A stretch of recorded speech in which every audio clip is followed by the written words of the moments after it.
Assalamualaikum everyone. Welcome back to my channel.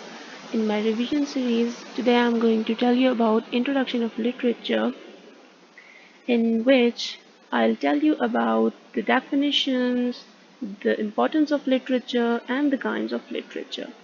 So let's move towards today's lecture. So what is literature?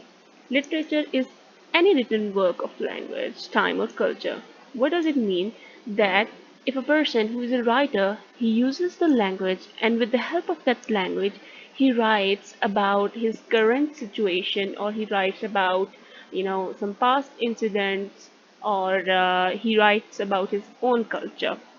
Simply, literature is imitation of life. Whatsoever is going on in the society, or whatsoever has, been through in the past, the writer writes it. Literature simply is the true and beautiful expression of life. And you know that whenever a writer writes, it never gets fade. Why it never gets fade?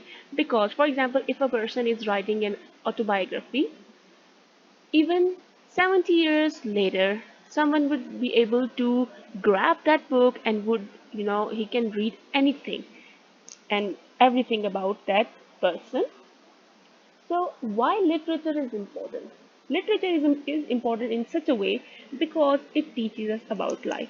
How it teaches us about life, that the writer has portrayed so many characters in his book or in his writing. So all those characters somehow teaches us something. They belong to different culture, they belong to different societies, they belong to different classes, and they have their own certain problems, and they deal with their problems, and in such a way we learn from them that if we ever come across such a problem, how can we tackle the problem. Next is it awares us about different cultures. How it is awares us about different cultures? For example, if I want to know about the funeral ceremony or wedding ceremonies of some part of the world, of a country, I would read their literature, and by reading their literature, I would come across, okay, this is how it happens. Another important factor about literature is that it entertains us.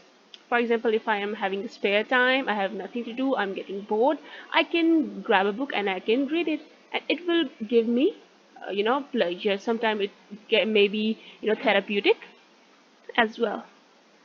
Another important thing about literature is that it gives us knowledge of language. How it gives us knowledge of language? That, for example, if when a writer writes, he definitely use different words, different utterances in different contexts.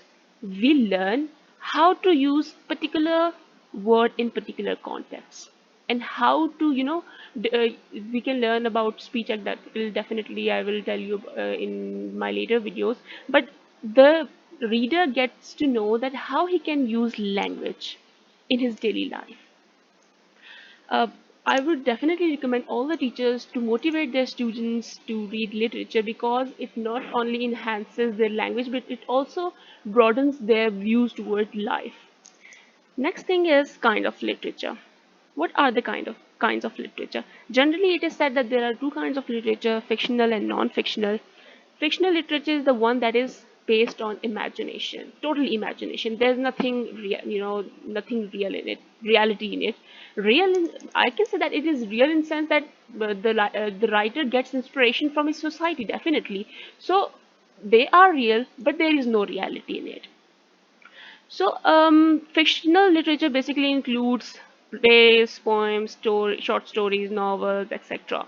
The best example would be, The Daffodils by William Wordsworth. He imagines things that they come into his mind. The daffodils are dancing. So, what happened that it, it is all about his imaginations. He portrayed his imaginations on the piece of paper. Next is non-fictional literature.